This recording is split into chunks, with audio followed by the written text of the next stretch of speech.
No. Bueno, buenas tardes. Vamos. Buenas tardes. Silencio en la sala. Hola, buenas tardes.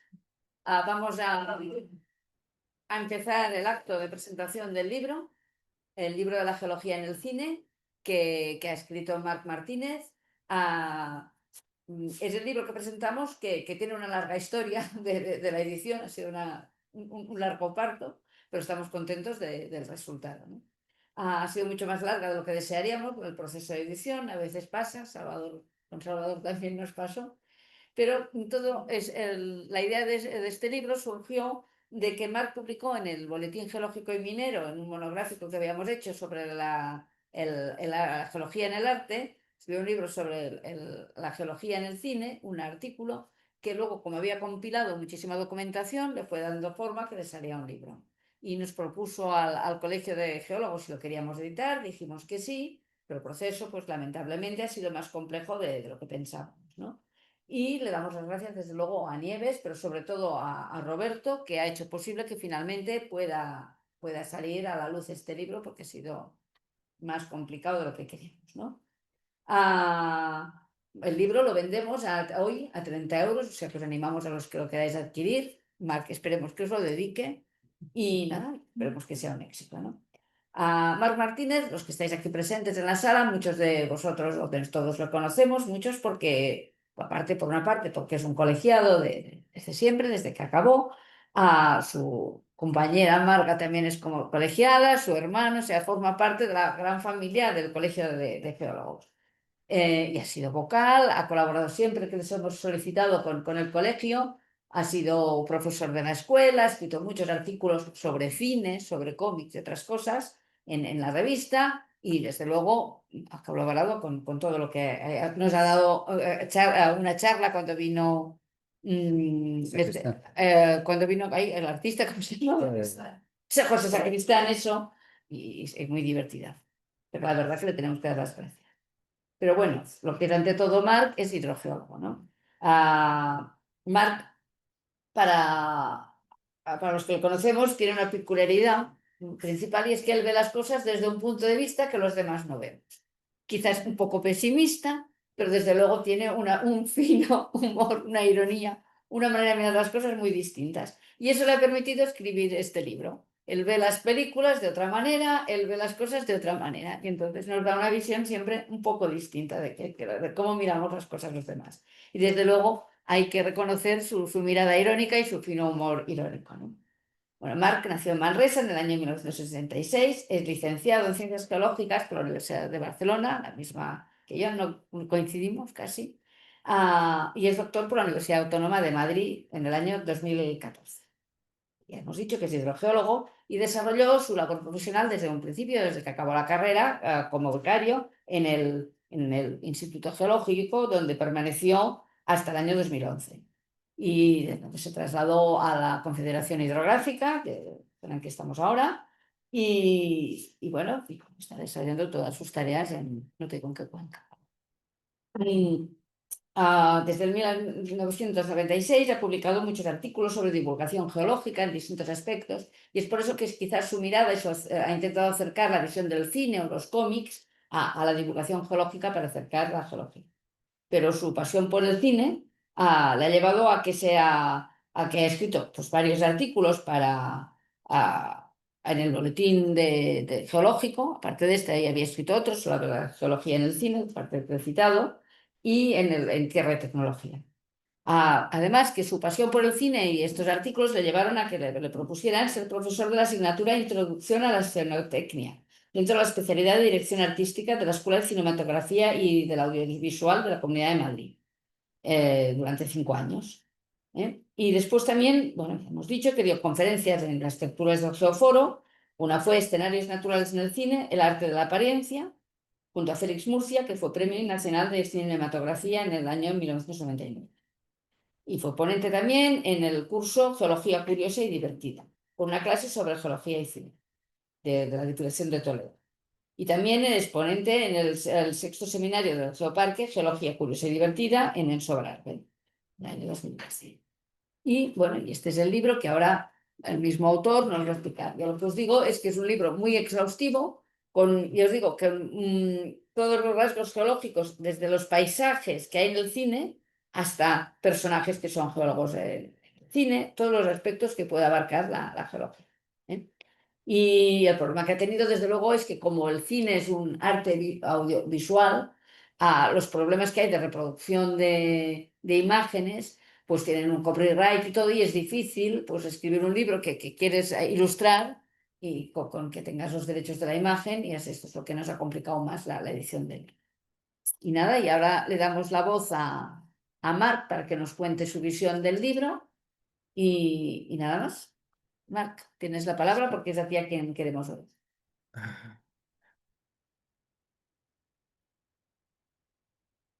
Mm,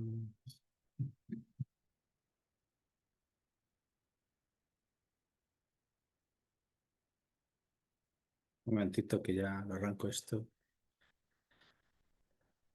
Bueno, pues ya tenemos aquí la presentación. Bajo la pantalla de aquí, a ver dónde la pongo. No sé yo.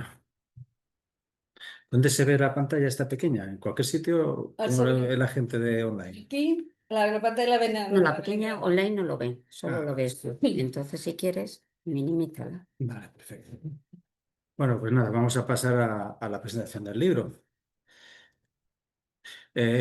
Como todo el libro tiene un índice y os lo voy a ir desgranando. En un principio, ¿tengo que darle ¿Se oye o...? Sí, acércalo un poco más igual. Sí. Sí, vale. A ver si ahora se oye bien. Vale, pues como todo libro, todo tiene un índice que es en el que empiezo a hablar sobre el glosario de términos cinéfilos, un empleo de imágenes, prefacio, agradecimientos, el prólogo, y ya luego entramos en lo que sería el tema mollar del libro, que es, por un lado, la geología y paisaje en el cine, con 95 páginas, y luego el tema del argumento, que se me va a 245 páginas, ¿no? Luego desarrollo la relación el éxito de la taquilla de estas películas geológicas, análisis y conclusiones, y unas referencias bibliográficas y biográficas. Son 437 páginas con 463 imágenes así para que resulte más ameno, y tengo 240 referencias bibliográficas de tipo científico, histórico, o sea que digamos que el libro está bien documentado. Quiero agradecerle de nuevo a la Junta del colegio, al comité editorial, en especial a Nieves, a Esther, a Roberto y también a Luis Foy y a Carlos, que nos ayudaron en la maquetación, a Carlos Sofía, que creo que está conectado. Bueno, y esta sería la contraportada. Demonios, un momentito. Me sale aquí una cosa. Bueno, el objetivo básicamente es el resultado de mostraros la investigación, recopilación y análisis de los productos audiovisuales desde un punto de vista geológico. Tanto se va a ser el paisaje como el argumento. Y van a ser todos los formatos, del largometraje a cortometraje, para cine o televisión, miniseries, fanfilms, hasta series web. Lo que no no hay series. Aquí no vamos a tener a Juego de Tronos, porque eso realmente necesitaría otro libro, un par de libros, todas las series, ¿no? Entonces, lo que yo lo centro es en ficción, pero también en documental, que suele ser el género más olvidado de cuando se habla de cine, y el documental es fundamental. De hecho, se inició con un documental, el cine. Sí. Bueno, y pues ya pasamos a lo que sería la geología y paisaje en el cine, ¿no? La primera parte. A ver, entonces también tengo aquí el subíndice, o sea, vamos a ver muchos índices a lo largo de la exposición. Con la introducción, y luego lo que he hecho ha sido organizar las películas en función de los paisajes geológicos, ¿no? La erosión de materiales detríticos, la erosión de materiales blandos, desiertos, saladares, formas asociadas al volcanismo, rocas intrusivas y metamórficas, y el modelado kárstico. ¿Qué tienen características comunes de estos capítulos? Pues tenemos, obviamente, asocio los filmes y los géneros a localizaciones geológicas por todo el planeta. Describo litológica y estratigráficamente las formaciones geológicas. Tengo una información bibliográfica, cinematográfica, un soporte fotográfico de ilustraciones, un cuadro de resumen por capítulo. He identificado, hay muchos más, yo he identificado 120 entornos paisajísticos y 45 cuevas en las que se han rodado películas, ¿no? Y yo he recopilado 715 filmes, ¿no? No son todos, pero son muchos, ¿no? Entonces siempre habrá alguien que eche en falta algunos, sin duda. Y tiene este aspecto el libro, pues es el texto con fotografías de Creative Commons, ¿no? Con licencia Creative Commons. Por ejemplo, en esta tabla de resumen, pues hablo del paisaje, la geología principal con la formación geológica y su edad, el género que se suelen emplear y los lugares ambientados. Y os voy enseñando, pues, ese el aspecto que tiene el libro, ¿no? Por ejemplo, esto es una tabla sobre cuevas. Tienes el nombre de la cueva, la edad de la cueva y el material que afecta y las películas que se han rodado en ellas, ¿no? Por países, como luego hablaré. Bueno, vamos a iniciar este viaje por el paisaje, ¿no? En un principio hablo de paisaje en materiales detríticos. La imagen icónica del western sabíais que está asociada a areniscas pérmicas ajurásicas, principalmente el Monument Valley, ¿no? Siempre se suele pensar, al menos desde aquí, que todo es terciario, ¿no? Pues precisamente no es terciario ese paisaje. Así que en el libro vamos a recorrer todo el globo. Vamos a ver paisajes de Jordania, con el Wadi Rum, en del norte de África, Argentina, donde se rodó, la foto de aquí abajo es la de un lugar en el mundo, o sea, el mismo paisaje. En España, la Rambla de Bagachina, por ejemplo, eso solo para westerns. Australia, Sudáfrica, China y otros más, ¿no? Y no se suelen usar solo para westerns, sino para otros muchos géneros. O sea, tenemos siempre las icónicas imágenes de las películas de John Ford, ¿no? De Howard Hawks, ¿no? Cuando me vale, pero también, por ejemplo, tenemos en esta de aquí, que es Vasquez Rocks, la pelea famosa de Kirk con el Gorn en la serie de Star Trek, que siempre se homenajea en Big Bang, por ejemplo. Bueno, o por ejemplo en Jordania se ha usado para ambientar a Marte, ¿no? Y bueno, entonces también tenemos lugares fantásticos, por ejemplo, la franquicia Planeta de los Simios, la original, y películas de aventuras. Por ejemplo, este paisaje de China fue reciclado para las islas aéreas de Avatar. Y pasamos a los materiales blandos, que serían las Badlands, ¿no? En las Badlands pueden ser tanto en margas o en cenizas volcánicas que han definido el género del spaghetti western, ¿no? Pero también películas de fantasía, ciencia ficción, temas bíblicos y hasta faraónicos. Si son el Egipto se rodó en un Badland de estos, ¿no? Entonces, y no solo es Almería. Tenemos que en España se han rodado películas, por ejemplo, al sur de Madrid, en Titulcia, en Guadix, en los maneros o nuestras. Solo hay que decir que siempre son terrenos terciarios, sean miocenos, sean pliocenos, ¿no? Arcillosos. Por ejemplo, en Estados Unidos también tienen sus paisajes margosos que han sido usados. Por ejemplo, aquí arriba tenemos Red Rock Canyon, que se usó para horizontes de grandeza. O bien, también se ha alternado, como pongo en el texto, ya no solo son westerns, también son películas de ciencia ficción o especiales. Por ejemplo, este paisaje de Wyoming se usó para Starship Troopers, donde estaban los bichos que iban matando gente. Obviamente se han usado también, por ejemplo, en Capadocia, que tiene ese paisaje tan singular por la influencia antrópica en ceniza volcánica, pues se ha usado para películas posapocalípticas o la imitación barata de Star Wars que hicieron los turcos, bueno, en los años 80. Nueva Zelanda, por ejemplo, este paisaje es donde aparecen los fantasmas que ayudan a Aragorn en la última película de la trilogía del Señor de los Anillos. O bueno, la casa de Mamata, esta típica de... Ay, que no veo el ratón. Pues sería la de Star Wars, ¿no? Todo esto, pues bueno, son estos paisajes que voy citando las películas y voy hablando sobre ellos. Y pasamos a los desiertos. Bueno, el desierto, todos los tipos de desiertos, que hay un gran número usados para el cine. Sáhara, desiertos en California, en México, en Jordania, el Negev, en Kalahari. Es inabarcable, ¿no? El número de desiertos usados en los cines. Suelen ser para películas de cine de aventuras, por ejemplo, de la Legión Extranjera, la Segunda Guerra Mundial, pero también han ambientado películas del espacio, ¿no? De ciencia ficción, Arrakis, porque entonces, el Dune, ¿no? Pues la primera Dune se ambientó en México, en un desierto de México, y por ejemplo la siguiente ha sido en Dubái, ¿no? Tatooine se rodó las escenas del desierto en las Imperial Dunes de California, o el mundo de Pitch Black de la primera película era en Australia. Y hablo del cambiazo porque, claro, lo que se hace obviamente en el juego dorado, pues no se iban a rodar las películas de la Legión extranjera a Sáhara, las rodaban allá al lado, que para eso tenían desiertos, ¿no? Entonces este cambio se ha ido manteniendo. Se han rodado películas en un desierto inventando otro desierto. Todo esto lo comento en el libro. Y, por ejemplo, en Mad Max es una película rodada en Australia, pero la última se rodó en Namibia por problemas de producción.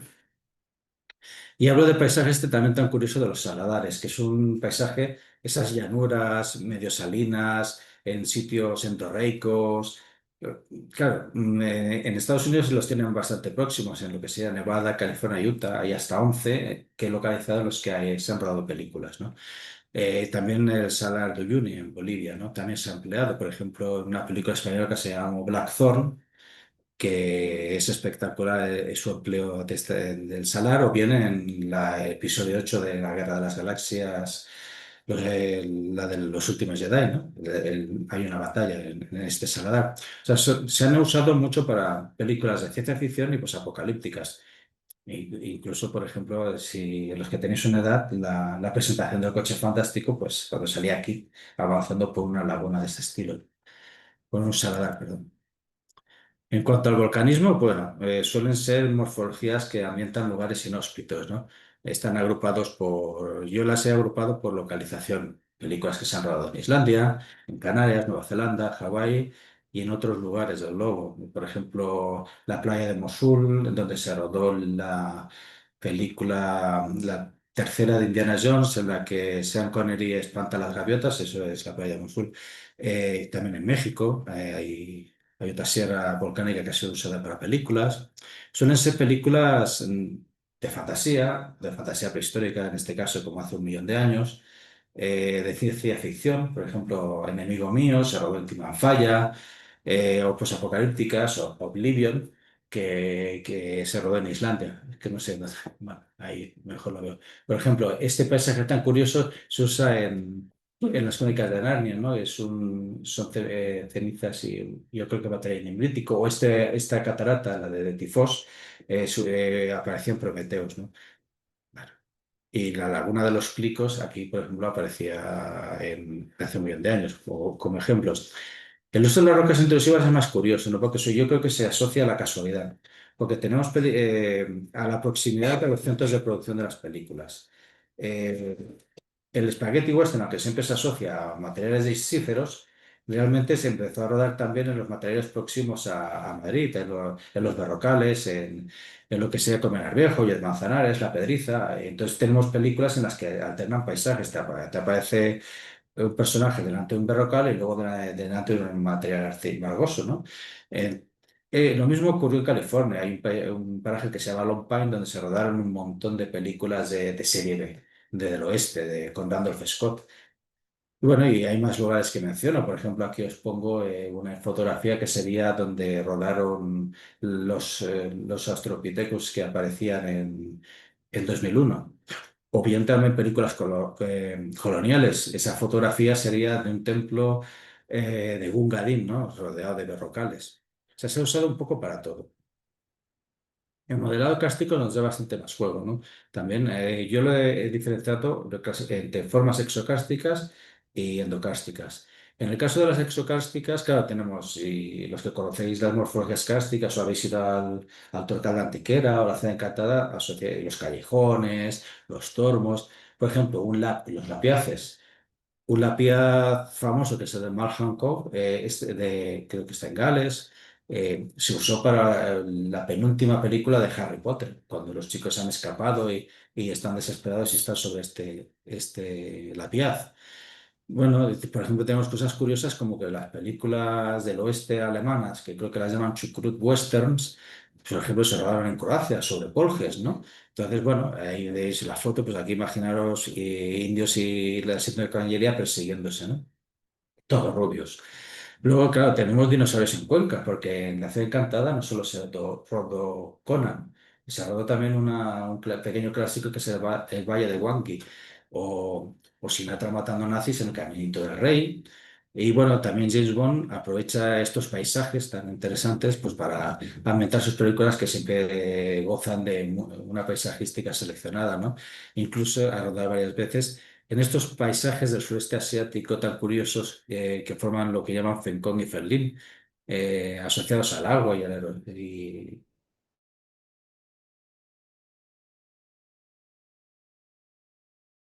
apareció en El hombre de la pistola de oro. Todo esto lo comento en el libro. Bueno. Y bueno, las morfologías endocásticas básicamente van a ser cuevas y simas, ¿no? Entonces, la cueva puede aparecer bien como un escenario puntual.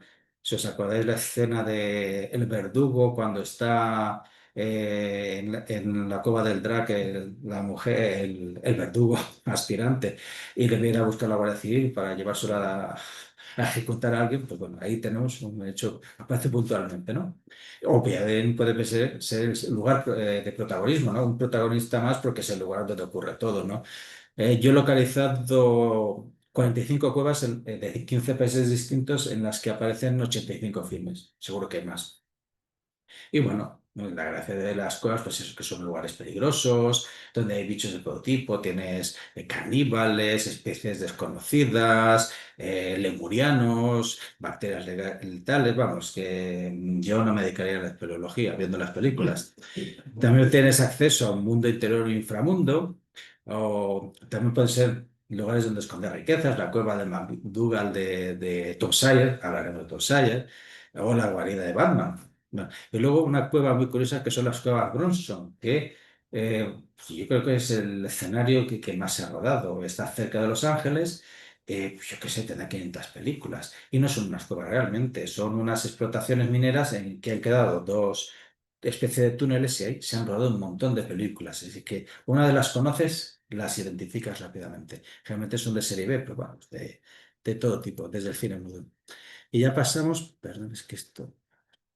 a la parte, otra parte molla, que sería el tema del argumento. Claro, aquí lo he organizado pues por los campos geológicos, ¿no? Que todos conocemos, pues, o relaciones con la geología, de la minería, de la volcanología, de la hidrogeología, geotecnia, riesgos geológicos, paleontología, perdón, paleontología, paleoantropología, lo he separado, mineralogía, geoplanetología, cambio climático, geodinámica interna y tectónica, geología del petróleo y cartografía y exploración geológica. No sé si me deja alguno, quizás la cristalografía que no encontrado en ninguna película, la geofísica la tengo repartida entre los capítulos. No sé si eso os ocurre alguno.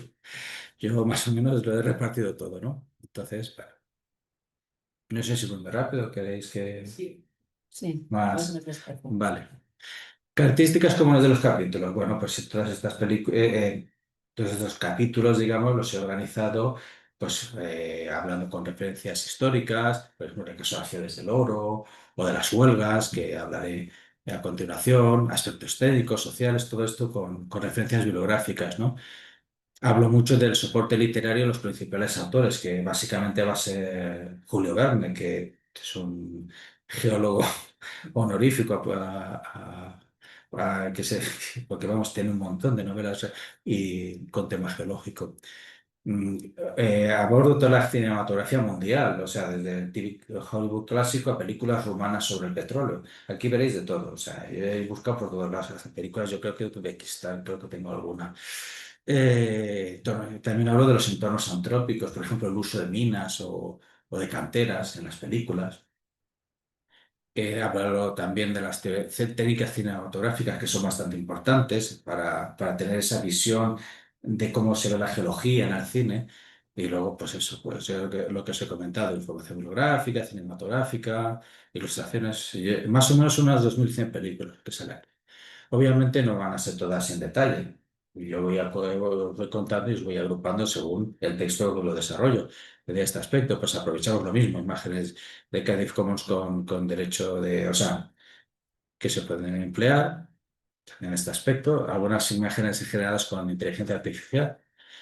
Así que, y bueno, y aquí, por ejemplo, tenemos un cuadro que dice con los sismos más famosos, las magnitudes, las víctimas, el lugar donde se produjeron y las películas, tanto de ficción o documentales.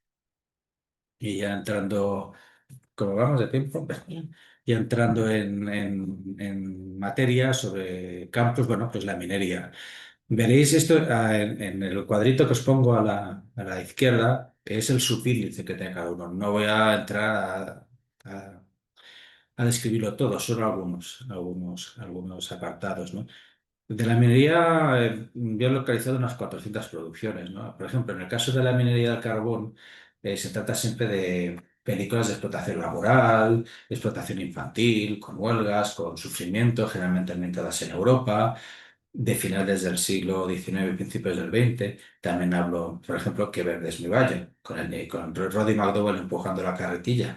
O bueno, también hablo de las guerras del carbón de Estados Unidos, tanto ficción como documentales, con el caso de Matewan, hubo realmente un montón de muertos en estos conflictos sociales. También aparecerán, entre otros, bueno, hay películas turcas, y bueno, y hablo, por ejemplo, de las huelgas de Gran Bretaña en los 80, ¿no? Que tenemos con Billy Elliot, ¿no? Por ejemplo. Y bueno, y luego tenemos una visión idílica soviética de lo que es la explotación. No deja de ser gracioso que una de las películas principales creo que se llama Entusiasmos en el Donbass. Entonces, bueno, la visión china no es tan agradable.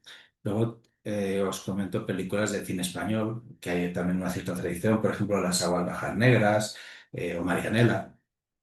Y también historias de superación personal, o bien de familias de mineros, por ejemplo, el caso de Billy Elliot, ¿no? O bien los cantarines, ¿no? Que teníamos a Antonio Molina, ¿no? Antonio Molina, pero antes que Antonio Molina hubo otro cantante negro que fue represaliado por McCarthy y que acabó rodando una película haciendo de un minero que trabajaba en Gales, que se llama Paul Robeson, el cantante, y de Pearl Valley, ¿no? Es una curiosidad, 10 años antes.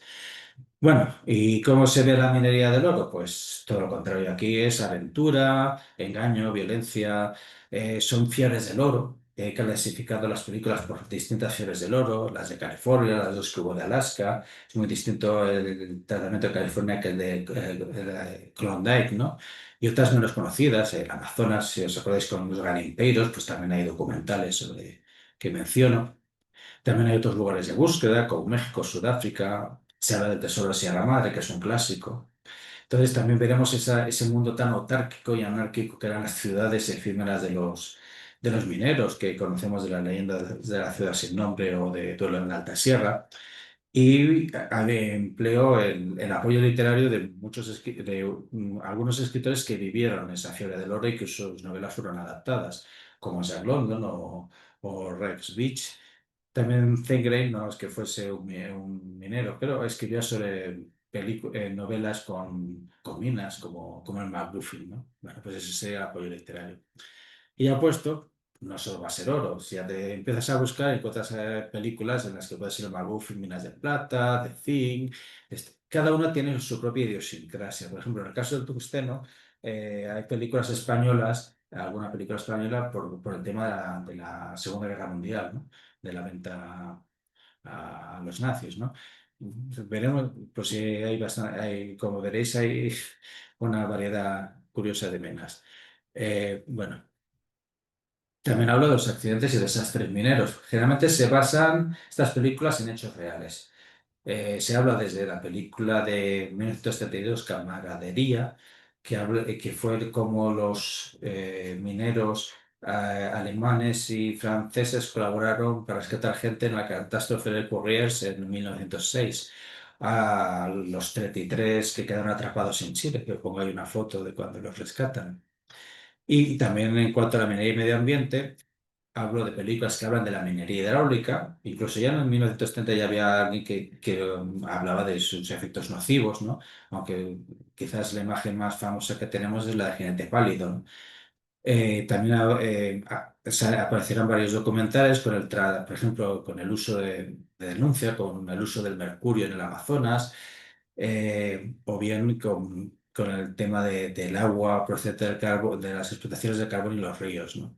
Y bueno, también volviendo un poco a la búsqueda de materiales, pues los diamantes y piedras preciosas. Volvemos a codicia, aventura, tiros y no solo en África. Quizás la película más famosa de esto sería Fuego Verde, con Stewart Granger, que había hecho de Alan Quaterman, las minas de Rey Salomón, y aquí también buscaba esmeraldas. Y hablando de Alan Quaterman, claro, tenemos que hablar de las películas que adaptan novelas del género pulp, ¿no? Principalmente Tarzán. Tarzán sería el ejemplo principal en el que, por ejemplo, en 8 de sus películas aparecen o bien referencias o búsquedas de minas de oro o minas de diamantes. El Llanero Solitario también tiene alguna película relacionada con el tema de la búsqueda de oro. Y claro, aunque ya no es de género puro, sino de aventuras, Alan Quatermain, que os mencionaba, pues hay varias adaptaciones de Las minas de Rey Salomón. Las minas de Rey Salomón aparecen en otras películas, incluso en una de Mortadelo y Filemón, que son las minas del Rey Salmonete. Entonces no deja de tener un corto, no deja de, también lo menciono. Pero esto es bastante exhaustivo. Por ejemplo, ¿qué tienen en común Laurel y Hardy y Manuel Escobar? Resulta que tenían posibilidad de explotar una mina de uranio. Entonces, en los años 40, de manera efímera un poco, pues se empezó a hablar de las explotaciones de minas de uranio. En el caso de Laurel y Hardy en una isla, lo de Manuel Escobar ya es posterior, ¿no? Pero bueno, hablo de las minas como escenario, igual que os he mencionado lo de las cuevas. También tiene sitios, es un sitio perfecto para esconder asesinos, tesoros, monstruos. eh, Hay un psicópata, creo recordar, que es la leyenda del 49er, que son los que han encontrado las minas de oro en California en su momento. Fantasmas. Por ejemplo, ¿qué tienen en común Rambo, Espartaco y Miguel Ángel? Pues que los tres han trabajado en canteras, uno obligado por la ley, en el caso de Rambo, Espartaco esclavizado y Miguel Ángel, lo que iba a las canteras de Carrara. También las canteras y su explotación van a aparecer en el libro. Y también hablo de minería espacial. Quizá la más famosa que podamos tener, bueno, aparte de Desafío Total, sería Atmósfera Cero, con uno que realmente no se llega a ver nunca la mina, pero sí el presuntamente minero tan duro que hay de la población minera, que también es un poco similar a la del oro.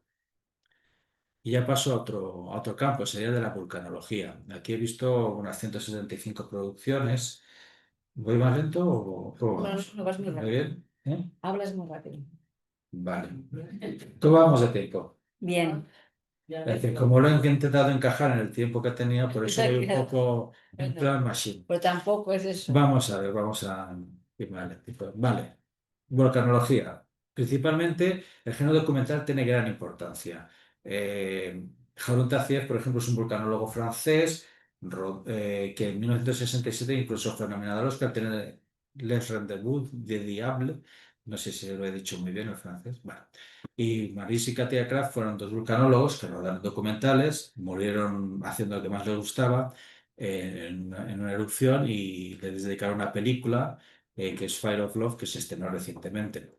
Entonces vamos a ver películas y documentales recorriendo todo el globo, ¿no? Pinatubo, los volcanes del Anillo de Fuego, volcanes de Islandia. Eso en cuanto al género documental.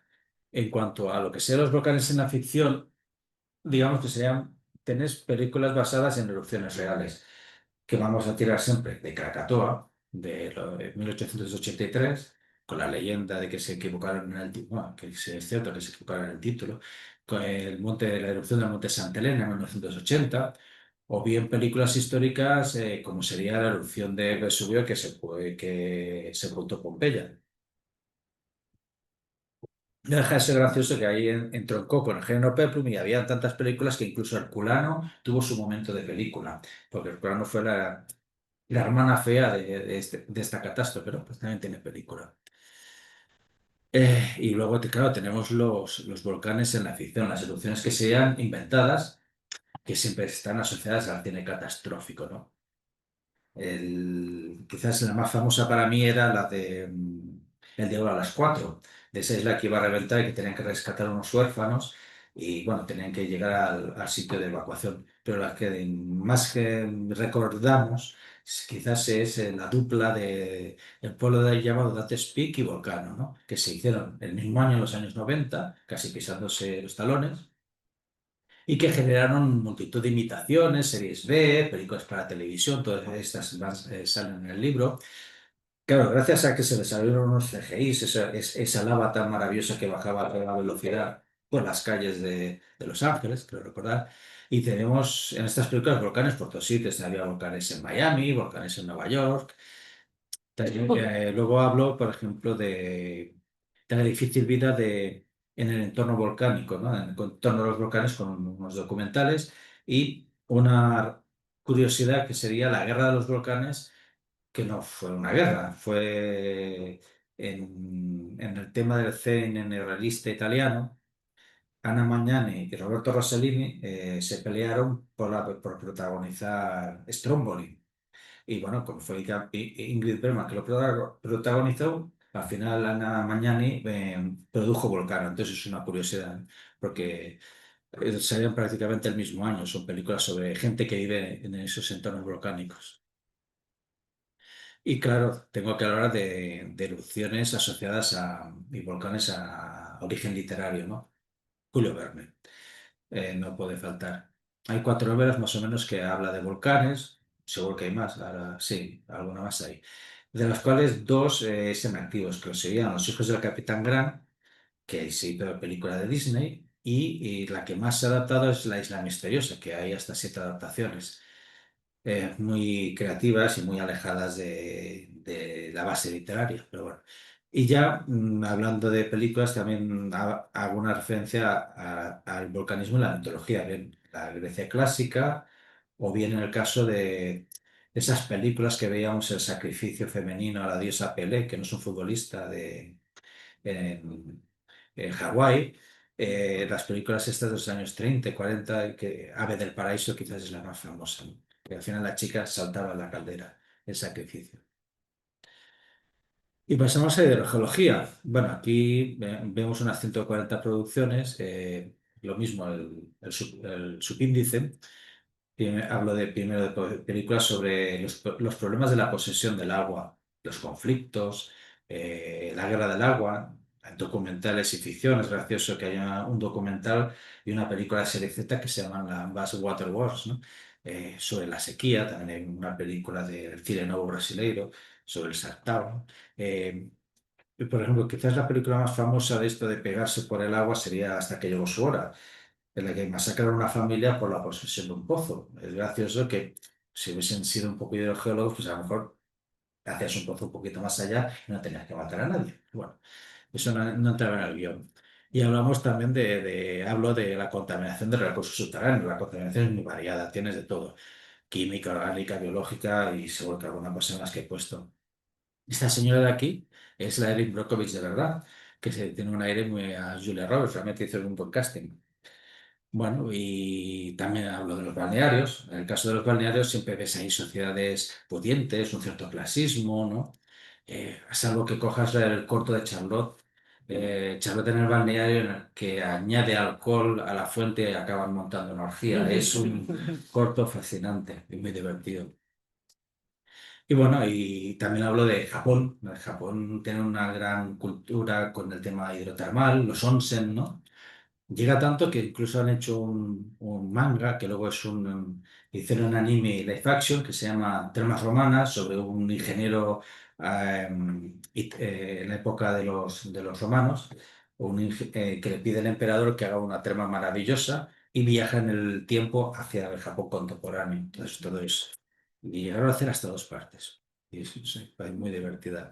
Bueno, y hay sitio para las aguas embotelladas, hay películas sobre eso, hay sobre las fuentes milagrosas, la fuente de la eterna juventud, y también te volvemos a tener el pozo y todos los agujeros básicamente van a dar miedo, sean las cuevas, sean las minas, también los pozos. Es un lugar inquietante, otra ventana al peligro, ¿no? De la geotecnia tengo menos películas. Bueno, soy un poco creativo en la selección. Selecciono unas 45. Tenemos grandes obras.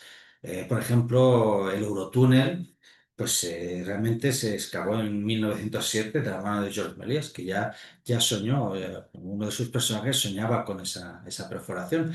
E incluso en 1900 en los años 30 se excavó en la ficción un túnel que unía Europa con Estados Unidos.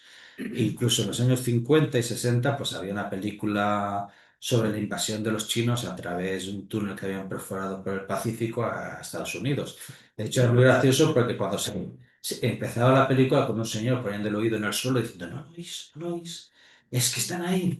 Es que era geofísico, pero no le hacía falta. De hecho, acaba en un psiquiátrico, pero bueno, interesante. Y luego también tenemos otras obras, ¿no? Por ejemplo, ya puestos, siendo creativos en este sector, túneles de todo tipo, para robar bancos, para huir, la gran evasión, pues poco geológica estás excavando por ahí. Y, por ejemplo, las películas de la Primera Guerra Mundial, esa visión de la gente llena de barro hasta las orejas, pues es muy geológica. vamos, lo que se ve es el color marrón, ¿no? Ese barro. Y bueno, los riesgos geológicos aquí tengo que distinguir porque claro, hablo de los externos y meteorológicos, ¿no? Los naturales. Lo que sea vulcanología y terremotos están en sus respectivos apartados, ¿no? Pues claro, hablo de películas que van a ser mega catastróficas. Bueno, algunas basadas en hechos reales, otras bastante inventadas.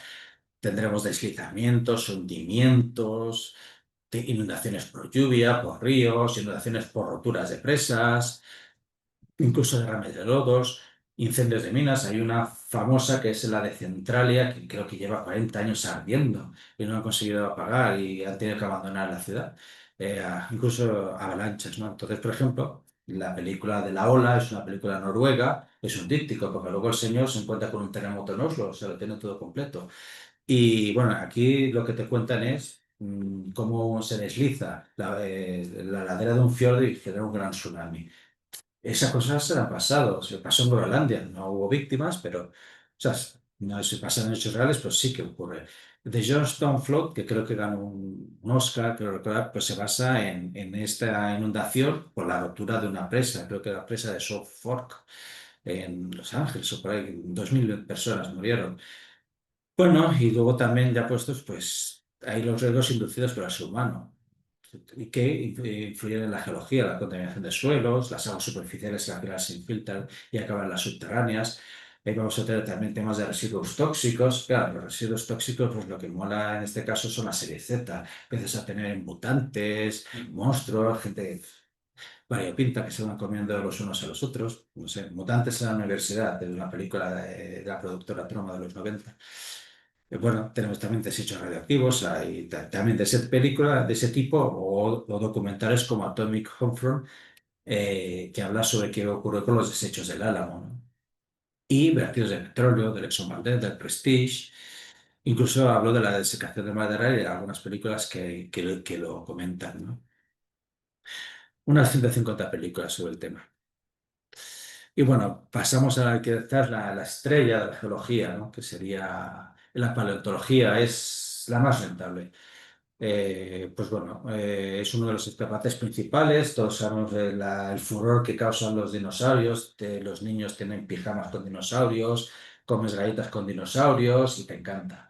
Entonces, bueno, yo lo que hace unas 260 producciones, como veréis, el índice es exhaustivo, ¿no? Lo siguiente, ¿no?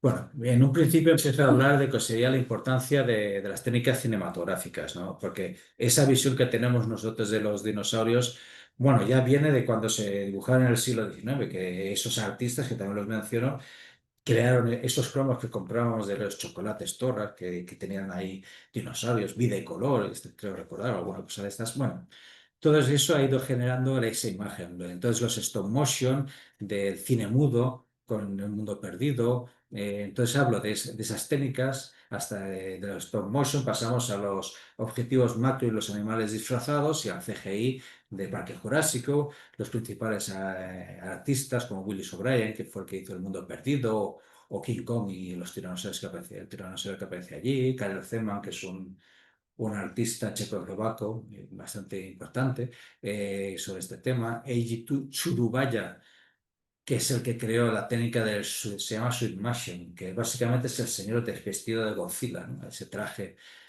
andando por casas de maquetas, pisando esas maquetas, o Phil Tippett, que sería uno de los que participó con el Parque Jurásico.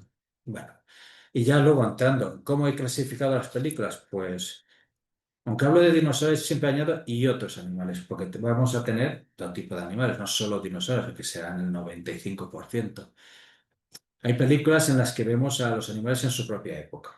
Entonces serían básicamente películas de animación, desde fantasía, que creo que en la primera parte vemos los dinosaurios, o quizá la más famosa es la de Busca del Valle Encantado o Valle Perdido, piecitos, creo que hay 12 o 14, vamos, es que vamos, sería el ejemplo perfecto. Y luego tenemos, eso se vio mucho en los años 50 y sobre todo a raíz de El mundo perdido de Arthur Conan Doyle, o bien esos lugares perdidos, desconocidos, donde hay críptidos, ¿no? La criptozoología, esos animales que no Bueno, pues de esas hay muchas películas con islas, tierras interiores.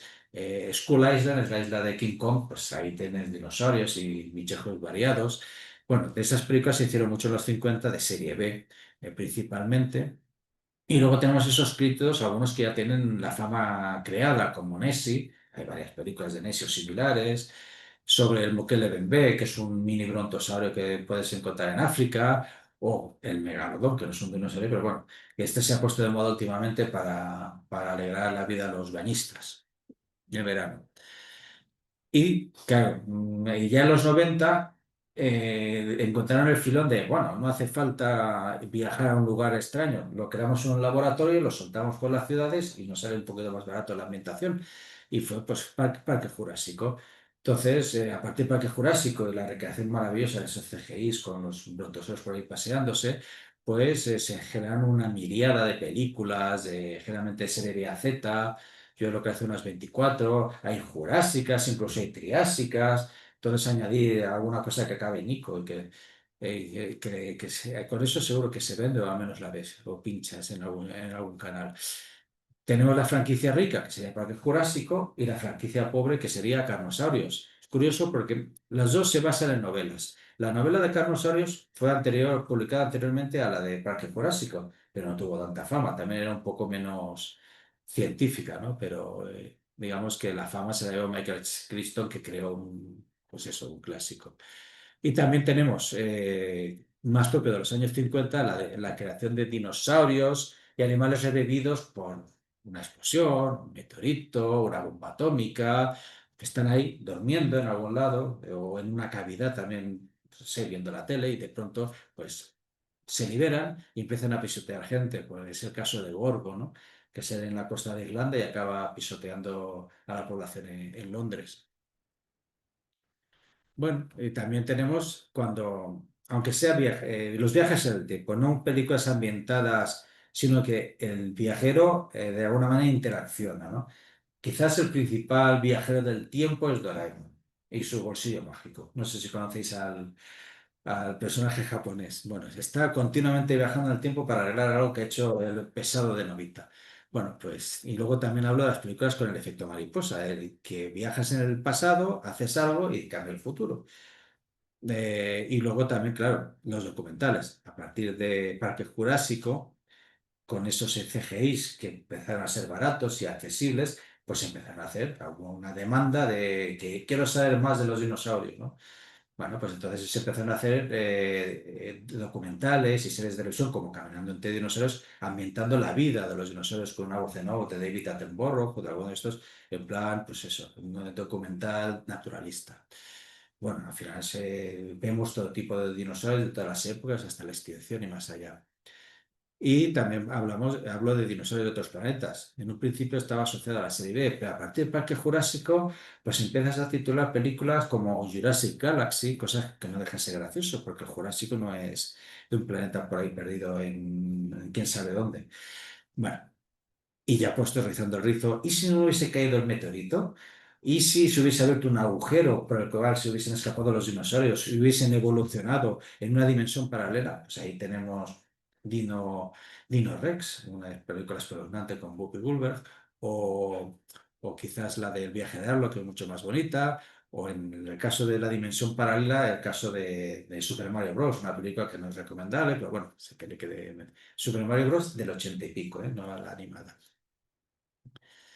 Y bueno, tenemos un rinconcito también por los Keiju Seigas. Son muy japoneses. El género, a ver si lo digo bien, es Tokusatsu. Básicamente son bichos gigantes, generalmente mutados, que van pisando al prójimo, generalmente en Japón. Hay tantas películas, hay decenas, ¿no? Incluso se reinician. Entonces, en los ciclos, y van, yo creo que van pisando distintas ciudades. No sé si es que es como el tour de la Vuelta a España, que pagan porque sean pisados. Bueno, entonces tenemos Godzilla, que es la principal, Gamera, que es una tortuga gigante, y Gappa, pero hay muchos más, y incluso en otros países. Y también hablo de la paleontología de los paleontólogos, desde los inicios de la ciencia, veremos a Mary Anning, cómo la han representado en el cine, o por ejemplo, ahora no me, sí, bueno, eh, bueno, se me ha ido la cabeza otra película. con Jeremy Irons, que no me Sí, viene. la mujer del teniente La Franco. mujer que de Francia, esa no me venía. Es que me Es gusta. que está el Jeremy Irons. Es que me gusta mucho. ¿Eh? Bueno, y bueno, veremos los cazadores de dinosaurios, otros paleontólogos, tanto reales como ficticios. Y ya pasamos a... ¿Cómo viene el tiempo? Bien. Vale, paleoantropología. Vamos a seguir más o menos el mismo índice que el caso de la paleontología. Vamos a ver películas ambientadas en época prehistórica, sin visitantes. Hay pocos, o sea, porque no vamos a hablar de la fantasía prehistórica. Eso es aparte, eso no tiene nada que ver con la paleoantropología. Entonces tenemos, por ejemplo, En busca del fuego. Hay poquitas, hay unas cuantas. Hay alguna más que vienen citadas en el libro, hay documentales. Luego ya sí que tenemos viajes en el tiempo, donde hay esa interacción, ¿no? Tenemos hasta una película turca que viajan atrás en el tiempo, ¿no? Y bueno, pues fantasciencia, cosas así. Y bueno, tenemos por ejemplo, la última, sí, reciente, quizás es esa imagen de Scarlett Johansson, que es una Lucy que viaja mentalmente al pasado y se encuentra a la Lucy Australopithecus, ¿no? Dices, bueno, vale, vamos a dejarlo ahí. Bueno, tenemos también fósiles vivientes y criotozoología, igual que con los dinosaurios. Igual que encuentras un dinosaurio en una cueva por ahí perdido y dormido, pero ¿por qué no puedes encontrar, yo que sé, un neandertal o bichos raros? Tenemos el monstruo de la Laguna Negra, porque no tiene por qué ser únicamente humanoides, ya pueden ser reptiloides. Eh, Caníbales, eslabones perdidos variopintos. Incluso, por ejemplo, hay una película filipina con el hombre carnívoro triásico. Maravilloso. Y está vivo, ¿eh? Y se va comiendo al prójimo. Y un apartado también de este libro, de este capítulo, sería los Bigfoots y toda su parentela. Obviamente no voy a hablar solo de todos los Bigfoots, hay unas 200 películas y las he mencionado todas, ¿no? Sería una locura. Pero voy mencionando alguna, tenemos los Yetis, la versión china que son los Yerins, incluso los Yowies de Australia, y no sé si me he dejado uno, hay variados, hay muchos de estos, de este estilo. Y bueno, también hablo de la patología como ciencia. Veremos cómo encaja la teoría de la evolución vista por Hollywood. Hablo de los documentales sobre el hombre de Piltdown, ese bofetón a la ciencia británica. Y luego hablo, pues, por ejemplo, de El hombre de Orce y Atapuerca, y los documentales. Y también de documentales sobre otros, Homo Naledi, el hombre de Flores. El hombre de Flores tiene una película de un falso documental, eso es una cosa que comento mucho en el libro, ¿no? El caníbal en la jungla se llama. O sea, es que, pobrecillo encima. Bueno. Y también hablo de Altamira. Y también hago mención a los juicios de Estados Unidos entre creacionistas y los defensores de la ciencia, ¿no? Por ejemplo, el juicio del mono fue un juicio muy famoso. Hay una película que es La herencia del viento de Spencer Tracy y que ahí tiene varias adaptaciones. Incluso empiezo a hablar, menciono algún documental sobre los creacionistas y cómo intentan introducirse en los libros de texto y tal. En Estados Unidos es curioso, lo menciona. Y, por supuesto, hablo del anacronismo en el cine. La imagen esa que tenemos, que tanto daño ha hecho a la ciencia, aunque es muy divertida, del dinosaurio y el hombre conviviendo, de Buster Keaton subido en la cabeza de un brontosaurio para ver mejor, ¿no? Entonces, y que popularizó Raquel Welch y su bikini de piel en hace 1 millón de años, en los años 60. Y a partir de ahí salieron bastantes películas. Y hasta Ringo Starr protagoniza una que se llama Cavernícola. Y bueno, tenemos hasta el Pato Lucas, la Pantera Rosa y los Picapiedra con el señor Rajuela y ese brontosaurio excavadora del que baja Pedro Picapiedra para irse a casa. Odino, su mascota. Claro, es que es muy divertido y es esa gracia que tiene. Bueno, pues así se tiene que tomar, ¿no? Yo creo que todo el mundo lo toma así. Y pasamos a la mineralogía. Bueno, esto... A ver, son 70 películas, obviamente no van a protagonizar las películas los minerales, suelen ser MacGuffins, esa referencia, la búsqueda de uno de ellos, por ejemplo, las piedras Shankara en Indiana Jones 2, o la piedra esa rara que es en la película coreana Parásitos, que parece que les condiciona todo lo que les ocurre. Y yo las he clasificado por proveniente del espacio exterior, generalmente en meteoritos, que la kriptonita es la más evidente, aunque hay otras más, otras 7. Minerales terrestres imaginarios. Yo lo que hacen en las películas 21 tenemos el Mercurio Rojo, que de hecho han hecho 2 o 3 películas, que bueno, se supone que es una leyenda urbana, ¿no?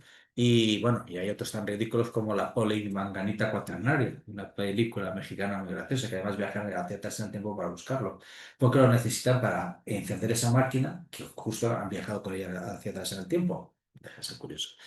Y bueno, tenemos también minerales ya fuera de la Tierra, ¿no? Que generalmente suelen estar en películas de ciencia ficción. Suelen ser combustibles, tres extraños poderes. El unobtainium es un nombre bastante popularizado. Es el que sale en Avatar y en un par de películas más. Y luego ya. ¿El dilitio lo conocéis? El ¿Eh? dilitio es el combustible de las naves de Star Trek, es Ah. fundamental. ¿Y el coaxium? No. Ay, señor, ese es el que va a buscar Han Solo en las minas de Kessel. Ah. Y el Tilium, este ya es para nota. No suena el Tilium, ese es el de la serie de Galáctica del año 78. Porque las naves de Galáctica no iban con dilitio, iban con Tilium. Y no son combinables, es como la gasolina 95 y el diésel, no las pueden meter en el mismo motor. Bueno, sigamos. Geoplanetología. Bueno, ya podéis suponer que va a ser esto, el apocalipsis y la destrucción máxima. Tenemos películas sobre cometas, meteoritos y asteroides. Yo lo he separado, pero es que realmente se lo podemos agrupar todo porque todo es destrucción.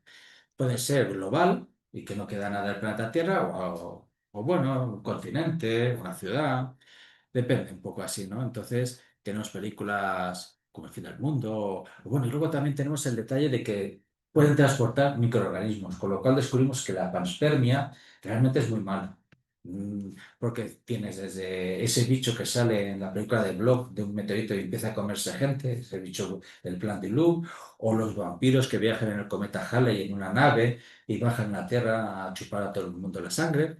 Bien, o los trífidos, que son esas plantas que, bueno, aquí se combinan varios desastres porque la gente se queda ciega previamente por otros cometas, que también tienen su gracia. Entonces van con un apéndice, le van pegando a la gente y la matan y se la comen. Bueno, las películas principales sobre desastres de este apocalíptico son Deep Impact y Armageddon, que también salieron a la par. Y bueno, y a partir de ahí salieron un montón de películas de alquiler y de televisión, que las menciono, las recojo todas, ¿no? Tendréis nombres de meteoritos para aburriros. Y también incluso la mineralogía de los meteoritos da bastante juego. Una, por ejemplo, es La novia de acero. Es un western basado en la vida de Jim Bowie, o Jim Bowie, o sea, para que nos entendamos todos, que fue el creador del cuchillo Bowie, que murió en el Álamo y del cual cogió David Bowie su nombre, porque le gustaba más. Bueno, son minerales generalmente que tienen poderes. Y de hecho, el uso de los meteoritos para fundir, de hecho, hay, creo que recordar que había un cuchillo, no sé si era con Tutankamón, lo menciona en el libro, que se había usado para hacer armas. O sea, que no, que no es una cosa tampoco inventada. Pasamos a los planetas y estrellas erráticas, pues va a ser lo mismo que los meteoritos y los asteroides, la destrucción. Entonces se adentran en el sistema solar con una puntería bárbara porque van directos a por la Tierra, no pueden pasar por Venus o por otro lado. Bueno, en el caso, uno se llama X, o la estrella Velus, o Mongo, que es el de Flash Gordon. El caso de Velus es una estrella que decide acabar con la humanidad y era una película que a mí me causaba pavor, que era cuando los mundos chocan. Ya sabemos cómo va a acabar. Básicamente la gente se va a rescatar salvo por financiación privada. Con lo cual yo creo que ahí lo tendría complicado de entrar en las naves y era bastante angustioso ver cómo la gente se quedaba afuera mientras los que habían pagado se escapaban. Bueno. Y luego tenemos también el Sol, por supuesto, como destructor. Tenemos películas como con el tema del evento Carrington, pero quizás las llamaradas solares, esa es una manera muy limpia de acabar con la humanidad, ¿no? Por ejemplo, Señales del futuro quizás es la más, en eso es la más bestia, ¿no? Vemos el final, bueno, no quiero hacer spoiler, pero ya suponéis cómo va a acabar. Y bueno, ya un poco para desengrasar estas catástrofes, también en la geoplanetología tenemos la exploración, que la exploración siempre tiene una vertiente geológica, ¿no? Entonces, bueno, tenemos una base literaria con las novelas de H. G. Wells o de Julio Verne principalmente, y ya desde el cine mudo viajábamos a la Luna, Luego tenemos el toque científico de Fritz Lang. Bueno, toque científico sí en toda la nave, pero luego se adentra con un Zauri buscando fuentes de oro líquido que emanan en las cuevas de la Luna. Pero bueno, dejémoslo ahí. En los años 50 ya pasamos a películas de serie B, a serie Z, Mujeres Gato en la Luna, deseosas de hombres de la Tierra, déjate de gracia. Bueno, y pasamos a la carrera espacial y ya puede ser un poco más serio, ¿no? Ya se ve esa carrera espacial también en las películas. Incluso en estas películas vemos los falsos documentales sobre las dudas de la llegada a la Luna, ¿no? Uno de los principales documentales a se estrenar es Operación Avalancha, ¿no?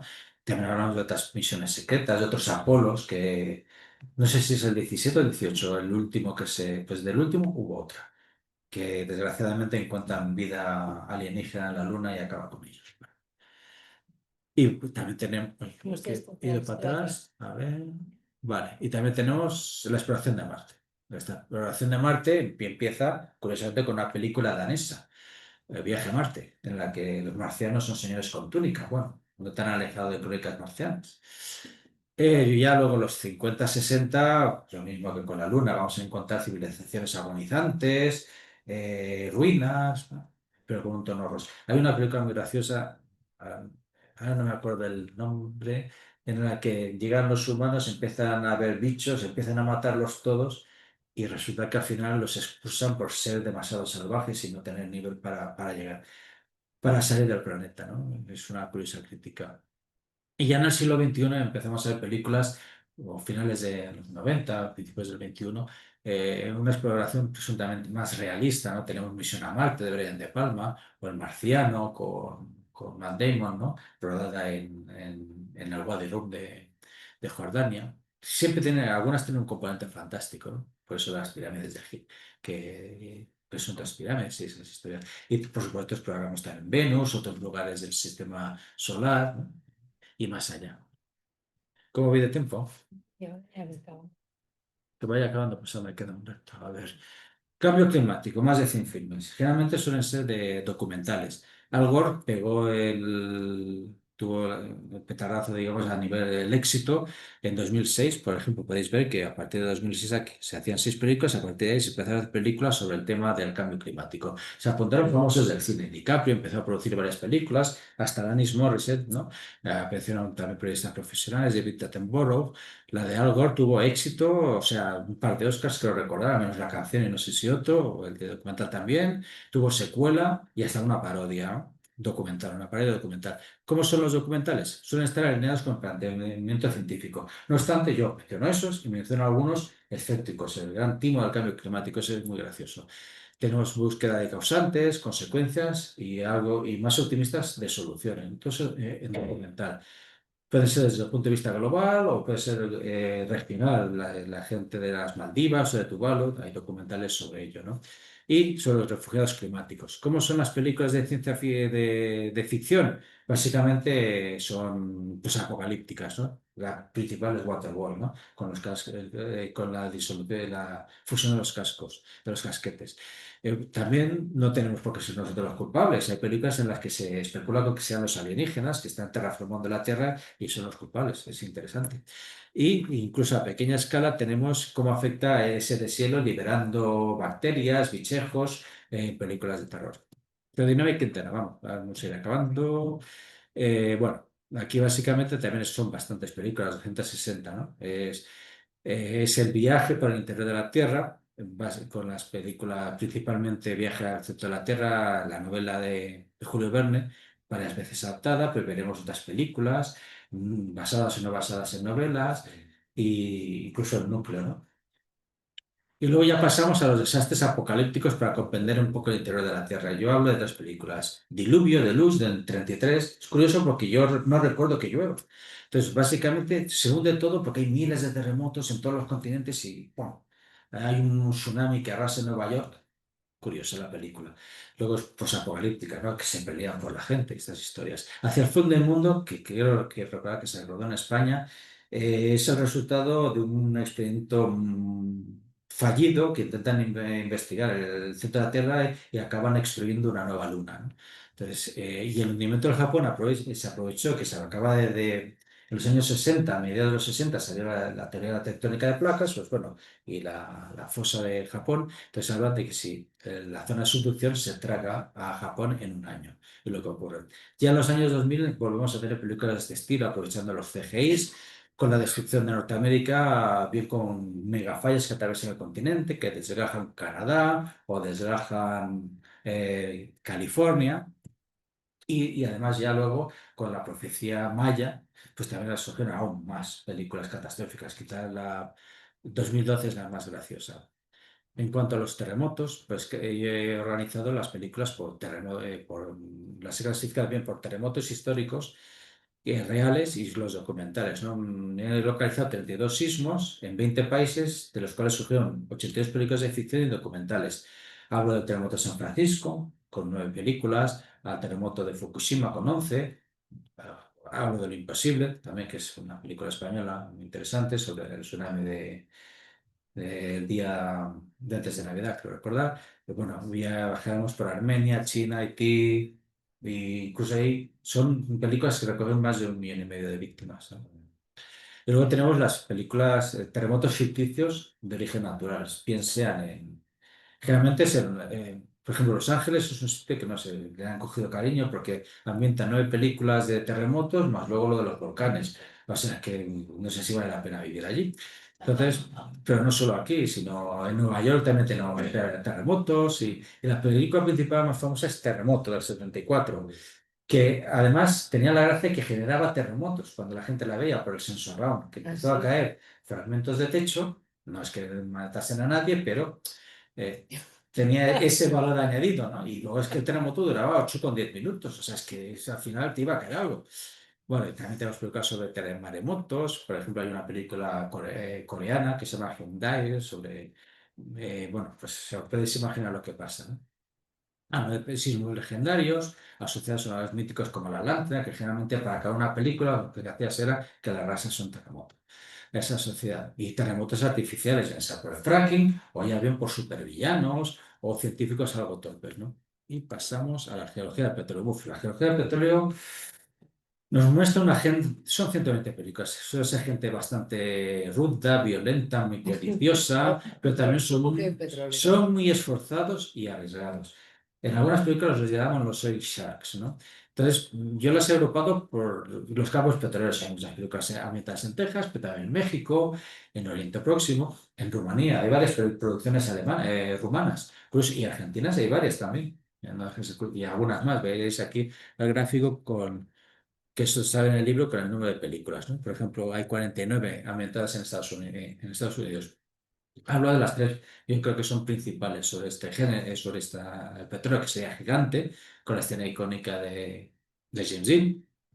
Bahía Negra, que es la primera película sobre la primera plataforma sobre el mar, ¿no? Y bueno, y luego, para que veamos lo majos que son, la de Pozos de Ambición. Entonces, bueno, también tenemos películas sobre accidentes y desastres petroleros, como Marea Negra, ¿no? Que, bueno, vemos gente forzada ante un evento que puede superarles, ¿no? Y luego tenemos películas documentales, algunas son con cara amable. Hay una película muy bonita que es Louisiana Story. Pero bueno, también generalmente las películas documentales suelen denunciar pues, las contaminaciones, el fracking, contaminaciones en Amazonas y tal, ¿no? Y luego también, de la misma manera, como es un agujero, al fin y al cabo, la perforación, pues también da juego para películas de terror que te pueden entrar todo tipo de bichos a través de esos agujeros, ¿no? Hay una película muy graciosa que es coreana, que es Sector 7, que además se monta en una carrera con motos sobre la plataforma petrolera, no deja de ser curioso. Y ya acabamos. La cartografía y exploración geológica.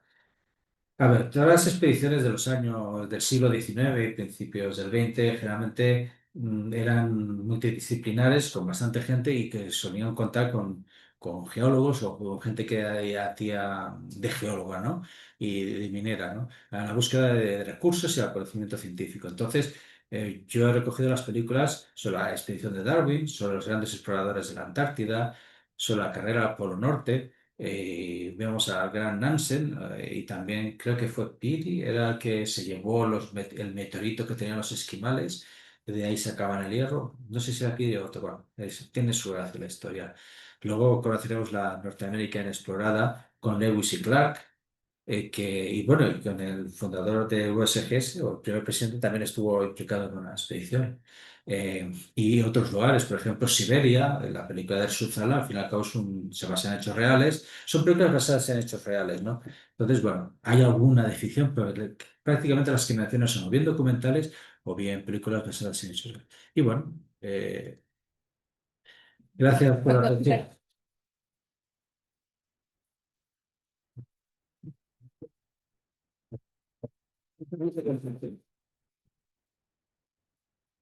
Muchas, muchas gracias, Mar. Abro el debate si queréis hacer preguntas. Lo mejor del libro os digo que es buscar a ver si ha encontrado, que la ha encontrado, tal película que tú has visto y que hace una referencia a algo, y entonces buscas ahí y sale. Casi siempre sale. Bueno, Ahora, no todas. ponerte el Suzala a la misma altura que todas estas de la serie B o Z, o no sé qué es No, para no, en el matarte, caso de los pero bueno. exploradores las películas están bien, vamos. Además, aprendes mucho porque yo no conocía la historia de una exploración sueca en la Antártida, que creo que fue de las primeras, y que quedaron atrapados y tuvieron Sí, que ir a rescatarlos. Y hicieron Alejandro estuvo ahí. un En documental, esta isla. creo que es un documental que lo menciono. Entonces vas viendo cosas y dices, claro, entonces todo eso va mencionado y por supuesto va con referencia bibliográfica y para el tema, ¿no? Eso es curioso. Y lo del meteorito es que llega al alma, porque es que resulta que los esquimales usaban el meteorito de hierro para hacer sus útiles. Entonces el tío no se le ocurre otra cosa que llevárselo de trofeo para exponerlo en un museo sin decirles nada. Entonces les dejaron sin la fuente principal para fabricar sus utensilios. Es que, bueno, Pues, creo que aún lo reclaman. si queréis hacer alguna pregunta, Salvador. Sí, mira, al hilo de lo que decía usted, ¿has incluido un índice de películas? No. No. Luego lo he pensado, porque cuando estuve preparando la presentación digo, me caché la más. Eso sí, para la segunda edición. Pues lo he preparado. Sí, por eso, porque claro, es una película y dices, bueno, ¿esto Sí. dónde está Sí. ambientado? Claro, porque yo cuando cito las películas, las cito con el director y el año, ¿no? Entonces que también hubiese sido interesante un índice con el director. Y no pensé. No pensé. No quedas disculpado. Las tareas. Nieves, que Sí, hombre, muchas gracias. La verdad es que ha sido un trabajo importante. Perdón por el acelero, pero es que quería ir rápido y ya tengo demasiado. Completísimo todo el repaso que has hecho. Yo quería hacer una reflexión también. Igual que esta película de Miguel de la Fuente que hizo documentales y que tanto atractivo generó en todo lo que es el mundo de los animales, ¿qué película recomendarías? ¿Qué podrías decir ya a un joven que tuviera cierto interés por la geología para que fuera un gancho de alguna manera? Y yo eso lo pondría mañana en una noticia. Ay, bueno, hombre, no he mencionado, cuando hablo de cara, comido deprisa, la geodinámica, espera que me haga. La de geodinámica interna, quizás la clase magistral pues esa que se da en un lugar en el mundo, eso para niños estaría, pero ya, pues la manera más didáctica, y sí, ahí te refleja la estructura de la Tierra de una manera. En cuanto a documentales, es claro, fíjate que hay todo tipo de campos, ¿no? Que ahí puede ser un geoplanetólogo, ¿no? Viendo los documentales de exploración espacial, que claro, a mí me llama mucho la atención, claro, y yo de niño que coleccionaba cromos sobre la exploración de la Luna, que luego no, o sea, y de la colonización, y veías ahí los diseños de esos artistas, que luego, pues ahora la gente, yo me da la sensación que no me interesa mucho que se descubra un planeta u otro, ahí van apareciendo y no salen en la noticia. Entonces, no sé, recomendar alguno, porque la vulcanología, claro, los de Harun Tazier son muy interesantes. Claro, si piensas lo que les pasó a los otros, que hombre, murieron con lo que les gustaba, pero hombre, pues mueren en la cama. Eso si podemos interesar. Hombre, la paleontología ha hecho mucho. Las películas de Parque Jurásico han tenido mucho tirón con los paleontólogos ahí, y además resulta interesante lo que ves, porque en Parque Jurásico veías hasta geofísica, ¿no? Ahí cómo hacían la prospección y veías. Entonces, claro, que luego asustaba al niño, pero bueno, eso era el personaje. Pero yo qué sé, incluso con la erupción que tuvimos en La Palma, claro, por ejemplo, no he podido incluir ningún documental, ya, si puedo hacer otra edición, pues ya lo he señalado. Sobre lo que ocurrió en La Palma, seguro que generó un montón de vocaciones, de ver ahí las noticias de la gente trabajando, de la gente del INME y de otros organismos ahí. Eso, oye, pues motiva, llama a trabajar eso, ¿no? No es un señor de Antonava que no me meto con eso, ¿no? Pero, es decir, entonces sí que hay personajes. Hombre, yo me acuerdo, hace años que escribí un artículo sobre la geología en el que hablaba del pobre desgraciado que era el geólogo de la serie Dinastía, ¿no? Que le engañaba, le despedía el mismo señor que engañaba a su mujer. Bueno, era horroroso, ¿no? Entonces, claro, ese no te motivaba mucho, pero luego había otros como Stewart Ranger que sí, que salía en Power, no sé. O Jeremy Irons en La Ah. mujer del teniente francés. Ella hace una pregunta por online, ¿no? Online Pedro dice que en España tuvimos la película Que hay petróleo, rodada en la localidad segoviana de Turégano. Sí, esa la menciono. De hecho, es gracioso porque al final creo que acaban encontrando agua, creo recordar. O sea, no encuentran petróleo, pero sí agua. Todo el mundo se queda muy feliz porque al final era lo que necesitaban, la pérdida de sequía. Creo que es del 50 y pico la película o así. Sí, sí, sí. La menciono, también está mencionada. Y Javier dice, enhorabuena al autor y a los editores. Ha sido una presentación estupenda. Me alegro de haber podido atender a esta presentación. Pregunta, ¿alguna sorpresa durante esta labor y trabajo realizado? Muchas gracias. Hay una película que a mí me sorprendió muchísimo porque no la conocía. Es que no me acuerdo bien el nombre, espérate que lo cojo. Es una película alemana de 1930 y pico. Si os acordáis la serie de Cosmos, de Carl Sagan, Sí. pues la debió ver, porque es que es lo mismo. Te va contando, la exploración primero del conocimiento del espacio, te lo recrean, o sea, del estudio de las estrellas, con temas históricos, y luego ya quedan una nave y empieza a viajar. Y es de 1930 y pico, lo mismo que hacía Carl Sagan en su nave espacial del primer episodio. A ver si encuentro por aquí el título. Es que se puede ver en YouTube, yo la vi en YouTube y me sorprendió muchísimo porque, más es que está muy bien. O sea, ay, demonios, es que esto tendré que tener el índice que me decías. Sí, sí, sí. Pero para eso tendría que acordarme a ver, tengo ya, demonios, aquí así. Our Heavenly Bodies. ¿Cómo? Nuestros cuerpos celestes, como se diga, Heavenly Bodies, ¿no? De 1925. Entonces es curiosísima, porque me sorprendió mucho. También Pedro dice, y la trampa era un sinclinar en vez de un anticlinar. Ah, pues ahí me has pillado. ¿Cuál es? La de aquí hay petróleo será la de aquí hay petróleo. La película de Ah, petróleo, en vez de encontrar la trampa petrolífera, La de Turégano, Ah. me imagino yo porque es el mismo. sí. La posterior dice, La trampa petrolífera en una cúpula anticlinal, ellos dicen que aquí hay un anticlinal, un sinclinal, perdón. Entonces, mira, es un error geológico. Pedro,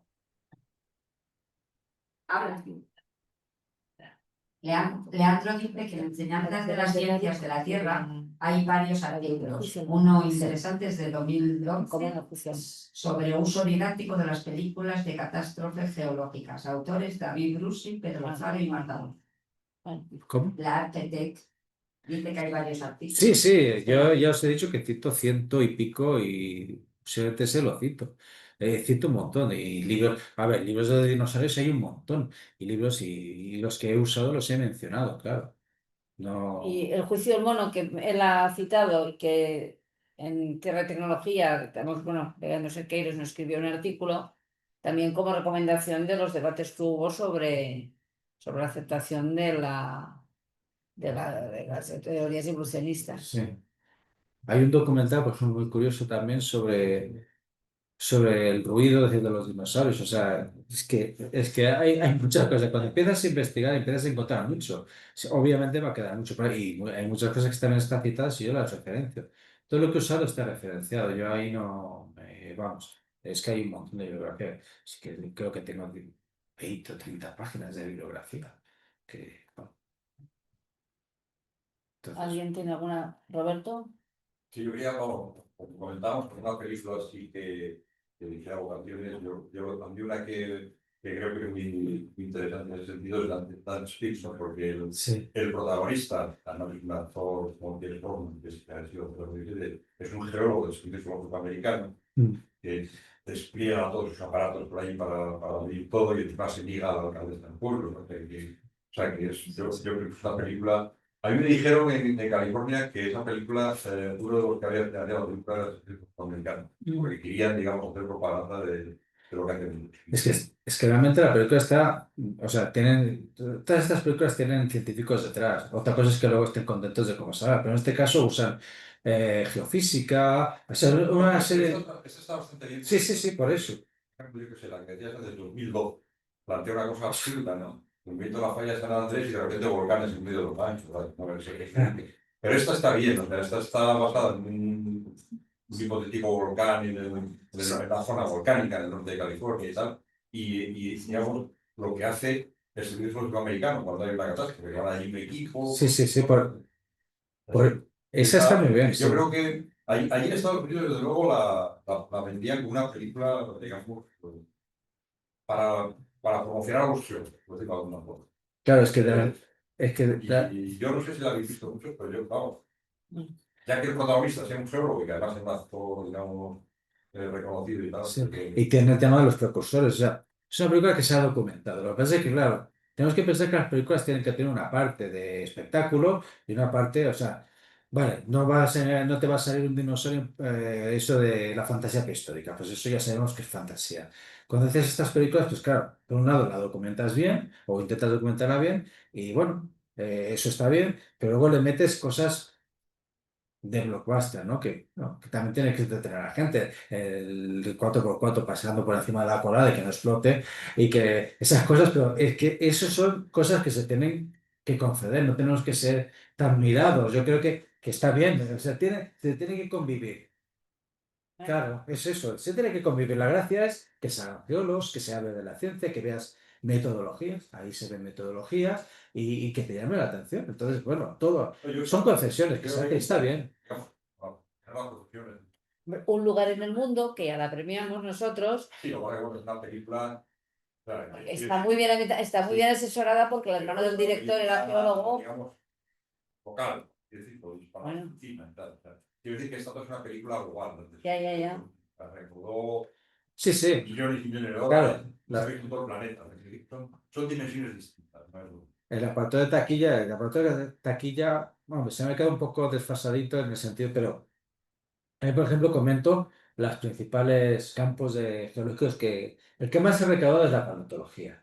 Aunque la película que más se ha recaudado en Estados Unidos, en teoría sería Avatar, pero en Estados Unidos creo que la supera Blancanieves y los 7 enanitos, con la inflación, que también son mineros. Pues claro. O sea claro, si uno dice, hombre, eso de geología no tiene mucho, hombre, pero mucha gente se ha quedado de las minas. Y que sale, a lo mejor eso lleva alguna vocación, ¿no? Oye, es que, yo qué sé, por ejemplo, la de película en la tienda de cosas, el Little Shop of Horrors, ¿no? La pequeña tienda de los horrores, con ese dentista psicópata, a lo mejor ese no mueve a la vocación, etcétera, alguno que sea rarito. Pero en cambio estas películas sí, porque ves gente, pues ves esa, encontrar oro, tal. Hombre, las películas de Tesoros de la Nada también es muy interesante ver la manera de buscar oro y los placeres y todo lo que montan. No sé, o sea, luego ya. Claro, tiene sus cosas, son películas de lecturas, pueden ser películas dramáticas. La de los petroleros es que te enemiga, no sé por qué hay películas que son gente, los que algunas, pues de ambiciones, que el protagonista es tremendo y esas historias. ¿Cuál es esa? Es que no recuerdo el título, no sé si es de Robert Redford precisamente, de dos jubilados que van buscando los contactos de las placas y de todo. Pues no lo sé. Muy curiosa esa. Pues esa no la tengo. Pero es reciente. Hace 10 o 12 años. y veo de recoger. Sí, Esas se van un paso por el campo, ¿no? Que se pierde. Por eso están haciendo. Ah, pues yo he visto la película, pero no. La misma vez la ruta de los chocolates. Sí. Sí. La ruta de los chocolates. Por el campo. Paseo por el campo. Pues esa, mira que la he visto, pues no me he dado cuenta de eso. A veces hay películas que no te has dado cuenta y luego las vuelves a ver y dices, uy, pues esta sí me ha pasado. Yo en este impasse que preparando la presentación he ido descubriendo más películas que no tenía controladas. Digo, joder, pues me las voy anotando. Es que, Imagino que hablas de Interestelar. pues no sé si hablo de Interestelar, fíjate, porque claro, sí, o la debo mencionar, porque claro, a ver, menciono, hay cosas que menciono, no desarrollo. Porque habla de sistemas planetarios completamente distintos, con características completamente diferentes. Me Pues a lo parece muy mejor, interesante. claro. Y luego por el cambio climático, porque al final es en la situación del planeta Tierra es como el punto final del cambio climático. Tenemos que sacar a la humanidad de aquí porque el cambio climático nos está echando, ¿eh? Nos hemos cargado. Pues posiblemente por el cambio climático no la menciono, fíjate, a lo mejor por lo otro. Es que claro, son 2000 y pico, ahora no me acuerdo si la menciono, pero por cambio climático no me suena. Pues lo añadiré. Tierra, tema del estancamiento de agua y genera olas gigantes. Sí, ya me acuerdo. hay geología marina, nos habló de geología marina. Mira, otra. Uy, me estoy sacando todas las pegas, ¿no ves son bien? Claro que los veo ahí, que estaráis. Tendré que poner. Preguntaba si por casualidad has metido la miniserie de Quinto Día. Había un libro de acuerdo que Este es prácticamente es como la tierra que se revuelve contra los humanos.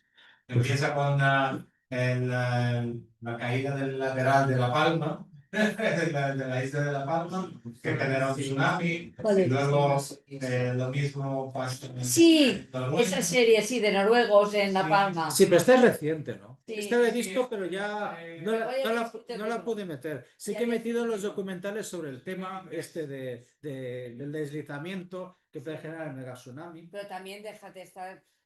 pero creo que al final no llega a tiempo, ¿no? No, yo creo que ya había, si había. Sí, 2023. llegaría muy. Alguna añadí, pero ya lo cerré.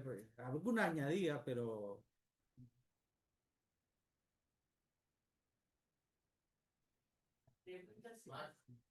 Espera. Me has comentado una que yo la recuerdo, pero que yo tenía el título cambiado. Tú has dicho el título y no lo he oído bien. Que es una perforación, una investigación del interior de la Tierra, que una perforación provoca una fragmentación de la Tierra y crea otra luna. Sí, creo que será hacia el fin del mundo. Es Crack of the World o algo así en inglés. Hacia el fin del mundo, creo que es con interrogante. Es que yo la tenía en la cabeza como Operación Manto, pero Operación Manto creo que... Ese era lo que se llamaba. Ese era un proyecto Sí. que sale en la película, ¿no? Sí, creo que quieren hacer algo de energía, se les sale rana y luego empiezan a detonar bombas atómicas y yo que sé, paz. Una cosa. Sí, y al final, bueno. Claro, hay películas, estoy pensando en una que se llama Callejón Infernal.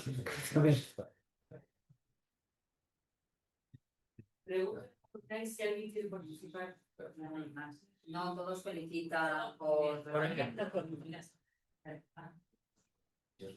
Sí, quería preguntar si ha influido el capítulo de la miniserie de La Tierra a la Luna que presentaba Tom Hanks, porque hay un capítulo que se dedica a Harrison Smith, que es el arqueólogo que estuvo en el proyecto Apolo. Hablo de Harrison Smith, no sé si se lo menciono o no. Sí que lo menciono. Quizás sí, es que, o sea, sé que hablo de Harrison Smith porque hasta he puesto una foto. Y El proyecto Apolo tuvieron una formación geológica que en tiempo, en horas. pero este era geólogo. Sí, pero los participantes en el proyecto Apolo, como astronautas, tuvieron una formación geológica. Hablan de 100 horas en tiempo equivalente a un grado. O sea, que le daban bastante formación y en ese documental Bueno, es un documental, digamos, una historia, digamos, Pseudo ficticio o algo sí, así. como una película, pero corta, que forma la miniserie, y hay uno enfocado a Es que el problema, de los astronautas como la geología. claro, el problema de de las series de televisión a mí me resulta bastante problemático porque no sé a dónde cortar. No sé si coger o no coger una miniserie o no cogerla, dependía del tamaño. Pero claro, es que por ejemplo, en el tema paisajístico, pues, imagínate, con Bueno, Juego de Tronos. Claro, entonces, claro, yo menciono cosas de capítulos específicos, cosas que he ido viendo, ¿no? Entonces, pues se las he ido añadiendo. Claro, por ejemplo, se hablo de series de dinosaurios y tal, o especiales, pero no lo he metido todo. O sea, me ha resultado porque es que me he tirado a lo tonto, joder, y me he tirado 7 años a saltos. Entonces, pero que yo creo que empecé antes de la pandemia. Ese capítulo es muy interesante porque muestra que tenían una formación los inicios que era bastante aburrida. Y a partir de meter a Smith. Smith, Sí. Trae un geólogo, un profesor de la universidad que le da otro enfoque y se los lleva a hacer field trips y ¿Cómo has dicho que se llamaba la película, la serie? La Tierra a la Luna. La Tierra a la Luna. Sí. Se puso en el Plus en su momento, pero no es así muy conocida. Sí, te digo, hablo de muchas miniseries, no sé si habré hablado, quizás sí, no lo sé. Ese capítulo es muy interesante. Pues De gracias por de la geología y de lo que se hizo en ese programa, que se trajo un montón de kilos de material de la Luna y no se trajeron al azar. O sea, estaban adiestrados para coger a muestras que les enseñaban aquí. Pues como decía Mike Hammer, tomaré nota. Bueno, pues yo creo que no sé si alguien Hay más quiere las decir más alguna online, película ¿no? que recomendar. Si queréis, ya luego, ahora habrá una copichuela y bueno, pues. Solamente decir que ha sido un trabajo tremendo y hay muchísimo material en el que buscar. Que enhorabuena. Y siempre va a faltar algo. Siempre va a alguien faltar. dirá, uy, me falta Sí. esta. Pero bueno, para otra Es cosa. impepinable, es impepinable. Luego te digo la que. Bueno, pues muchas gracias los que estáis y acabamos la sesión. Pues gracias a todos por asistir. Muchas gracias a los que están allí y los que están aquí. Y nada, a ver si me apetece verlo. Y eso, con tranquilidad, ¿eh? Porque cada cosa lleva. Bueno, la densidad está. Bueno, que se vende el libro en la tienda geológica y ahora hoy lo venderemos aquí online en la página web de nuestro colegio y ahora lo vendemos presencialmente. ¿Cómo? Tarjeta no tenemos, pero ya la podemos arreglar de alguna manera.